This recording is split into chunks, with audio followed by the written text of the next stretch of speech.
What's up you? For today's video, bibisitahin natin yung ating pasyente na pinapagamot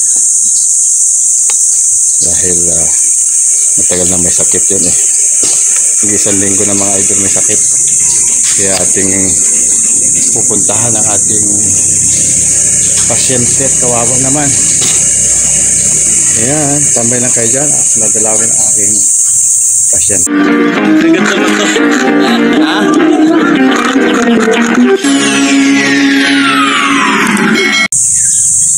Opo, galing na ang ating barako. Galing na sa trangkaso. Buti naman. Magaling ka na. Yan. Dahil nagkasakit ang ating barako mga idol.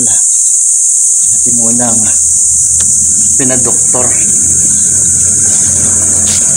Huwag ka lang magkakasakit ha. At ako'y naglalakad pag ikaw nagkakasakit. What? Hirap ka magkasakit. At ako'y hirap pag ikaw may sakit. Naglalakad ako ng malayo.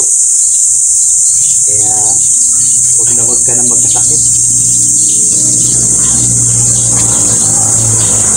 Pinagawa natin ito mga idol. So kanyang balancer. Kaya ito po yung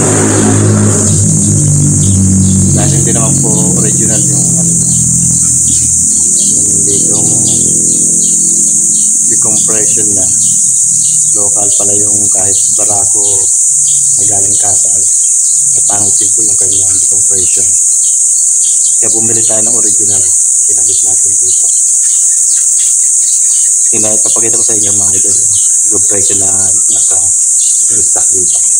Ito mga idol yung stock niya. Yung nakakabit dyan. Ayan. Makita nyo dyan, meron siyang hilang dito. Ayan, may hilang siya dyan.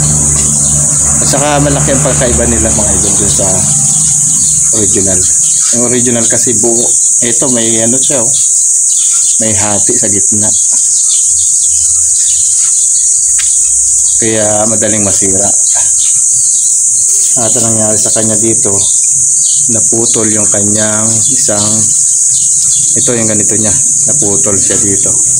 Kasi nga ang ano niya, napakaliit ng kanyang, yan o, nagdadala.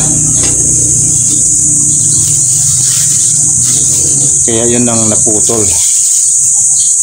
Kaysa doon sa original mga idol nakarekta siya dito. Ayan. Dito siya nakabuo siya talaga. Kaya walang pangamba. Nadadala niya tong buong ano pa na to. Ayan. Talaga namang sulit ang ating bili doon. Wala nang pangamba. Kaya hindi na magkakasakit si barako natin. Magkasakit to siguro mga mayad na lang na pagkakasakit. Hindi na tayo maglalakad. Mahirap maglakad eh pag walang ano sasakyan. So dito lang tayo mga idol sa ating vlog. Huwag kalimutan pindutin subscribe button at notification bell para update kayo sa ating mga video. Ayan, magaling na siya, barako natin ay paggawa natin. Hindi na tayo maglalakad. Bye bye.